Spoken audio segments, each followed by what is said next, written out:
Сәлеметсіңдер ме балалар, бүгін 133-ші сабақта біз қос теңсіздіктер тақырыбын жалғастыратын боламыз. Бірінші есепте калькулятордың көмегімен есептеп, жұлдыздар мен ғаламшарларды бақылайтын аспаптың қалай аталатынын біл дейді. Яғни біз калькуляторымызды аламыз да, мына жерге бізге берілген 8 есепті шығарамыз. 8 есепті шығарғаннан кейін әр есептің астындағы жауаптарын астындағы кестеге саламыз. Астындағы кестеге салсақ, міне шығып тұр, қандай сөз шығады екен? Телескоп деген. Яғни жұлдыздар мен ғаламшарларды бақылайтын аспаптың аты телескоп болады екен. Екінші есепте бізге қос теңсіздікті жеке екі теңсіздікке ауыстыр дейді. X-іміз 10-нан үлкен, 30-дан кіші екен.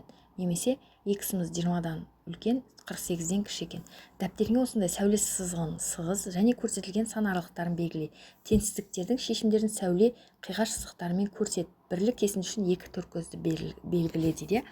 Яғни біріншісінде X-іміз 10-нан үлкен, 30-дан кіші болатын болса, оны біз X 10-нан кіші және жеке X 30-дан кіші деп белгілейміз. Және де 20 X-тан кіші және 48 X-тан үлкен деп белгілеп аламыз. Және тура осындай сәуле сызығын дәптерлеріңе жазасыңдар да, біріншісінде 10-нан 30-ға дейінгі санды белгілейміз, қиғаш сызықтармен. Ал екінші сан сәулесінде біз 20-дан 48-ге дейінгі санды белгілейді екенбіз. Үшінші тапсырмада қос теңсіздік түрінде жаз, қос теңсіздіктің шешімдер жиынын сан сәулесінде белгіле, шешімдер жиынын фигуралы жақшаның көмегімен жаз дейді. Енді бірінші аны жазайық. Т 5-тен артық, 10-нан кем. Яғни бұл жерде шешімдер жиыны қанша болуы мүмкін? 6, 7, 8, 9 болуы мүмкін. Балалар, сендер өздерінің сан сәулесін сызасыңдар да, сан сәулесіне 0-дан 10-ға дейін санды жазып, жоғар жағына 0-дан 5-ке дейін және төмен жағында 0-дан 10-ға дейінгіні қисық сызықшамен белгілеп шығасыңдар. Және бұл жердегі шешімдер жиыны 5 пен 10-ның арасындағы сан, яғни ол 6, 7, 8, 9 болуы мүмкін. Вариантында К 6-дан артық, 17-ден кем дейді. Яғни бұл жерде шешімдер жиыны 7-ден 16-ға дейінгі сан болуы мүмкін. Б вариантында М 11-ден артық, 21-ден кем дейді. Яғни фигуралы жақшаның ішіне шешімдер жиынын жазайық. 12-ден 20-ға дейінгі сан. Ең соңғы В варианты Н 5-тен үлкен, 14-тен аз. Яғни фигуралы жақшаның ішіне шешімдер жиын жазсақ, 6-дан 13-ке дейінгі сан. Төртінші есепте адамдар шоқ жұлдыздарға ежелгі заманда ақ атау берген. Ертеде адамдар жердің солтүстік жарты шарында басымырақ тіршілік еткен және аспан әлемінің өздеріне көрінетін бөлігін ғана көрген. Сондықтан шоқ жұлдыздардың шамамен жартысына ғана 88-дің 47-сі ежелгі мифологиялық кейіпкерлердің атын берген. Оңтүстік жарты шардан көрінетін екінші жартысы тек 17-ші ғасырда ашылған. Оларға ұлы географиялық ашылулардан кейін әлде қайда заманға сай атаулар берілген. Қанша шоқ жұлдыз заманауи атаумен аталған? Белгісіз сан, X-іміз 47-ден үлкен, 88-ден кіші қос теңсіздігінің шешімдер жиынын сан сәулесінде белгіле және оны фигуралы жақшаның көмегімен жаз. Қанша сан алынды дейді. Енді біз мына жерде сан сәулесі тұр, сол сан сәулесінен 48-ден 88-ге дейінгіні қисық сызықшамен белгілеп шығамыз.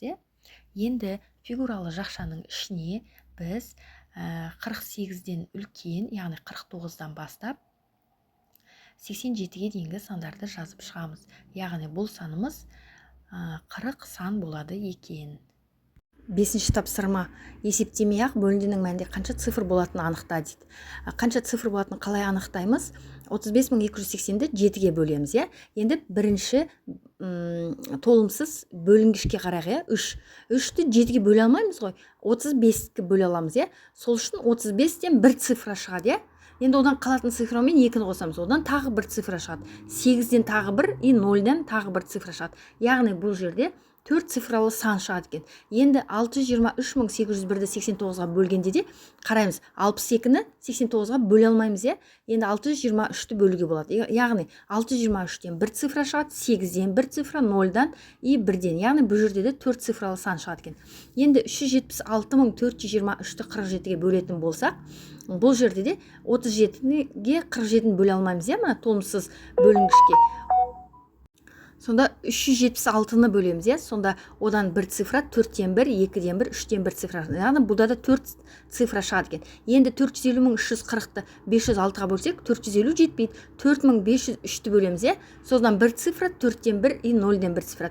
Бұл жерде 3 цифралы сан шығады екен. 6-шы есепте сызбаны дәптеріңе сыз және оны толтыр дейді. Есеп бойынша теңдеу құр. Профессор үйінен шығып расатханаға бет алды. Ол 90 метр минутына жылдамдықпен 8 минут жүрді. Расатханаға бірнеше метр қалғанда ол әріптесін кездестірді. Егер үйінен расатханаға дейін ара қашықтық 1000 метр болса, профессор әріптесін расатханадан қанша метр қашықтықта кездестірген дейді.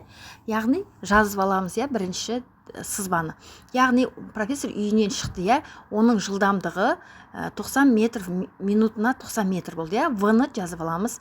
Уақыт 8 минут деп жазып аламыз, Енді астында расатханаға дейін ара қашықтықта 1000 метр деп жазып аламыз, Енді сендер білесіңдер, S тең V көбейтілген Т. Ал S бізде белгілі, ол 1000, Енді 90-ға 80-ді көбейтіп аламыз, жылдамдыққа уақытты 90-ға 80 қосу X дейміз, әріптесіне дейінгі барған жол, ол X тең болады 1000. Енді 90-ға 80-ді көбейтсек 720 қосу X тең 1000. Енді X-ті тауып аламыз, 1000-нан 720-ны алсақ 280 болады екен X-іміз. Енді 90 көбейту 80 қосу 280 тең 1000 болады. Яғни теңдеудің екі жағы 1000 тең 1000 болады. Яғни жауабы профессор әріптесіне дейін 280 метр жүрген екен. 6-әде осыған ұқсас есеп құрастырып көрдеді. Сол профессорды алайық. Профессор үйінен расатханаға қарай шықты.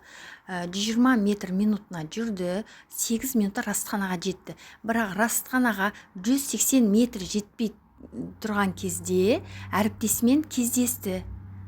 180 метрде, Енді үйінен расатханаға дейін қанша метр жүргені белгісіз, Енді тауып аламыз. Белгісіз, қанша метр жүргені X деп аламыз. Алу 120 V, 120 жылдамдығын жазамыз және жылдамдықты көбейтеміз уақытқа. Бағанағы S тең V көбейту Т деген формуламен шығарамыз, тең болады 180 болады. Енді X-ті табу үшін 120-ны 80 көрсек 960, X алу 960 тең 180 болады. Енді 960-қа 180-ді қосамыз, X-ті табу үшін. Сонда X-іміз 1140 болады екен. Енді теңдеудің екі жағы тең ба, соны тексеріп көреміз. 180 тең 180, яғни жауабы профессор расатханаға дейін 1140 метр жол жүріп барды. 7-ші есепте бізге екі теңдеулерді берген екен, осы теңдеулерді шеш дейді. 52 көбейтілген 30 алу Y тең 800 қосу 319. Енді осыдан 52-ні 30-ға көбейтіп аламыз. 1560 алу Y тең 800 бен 319-ды қосамыз, 1119 болады екен. Енді Y-ті табу үшін 1560-тан 119-ды аламыз, сонда Y-іміз 441-ге тең болады екен. Енді Y-тің орнына 441-ді қоямыз, енді теңдігіміз екі жағы тең ба көреміз, яғни 1119 тең 1119 екен, Енді екінші есепте де солай істейміз. X алу 1357 бөлу 23 тең 103695, X алу 59, 1357 23-ке бөлсек 59 болады екен, тең 103695 болады. Енді X табу үшін 103695-ке 59-ды қосады екенбіз. Яғни X-іміз 103751 болды.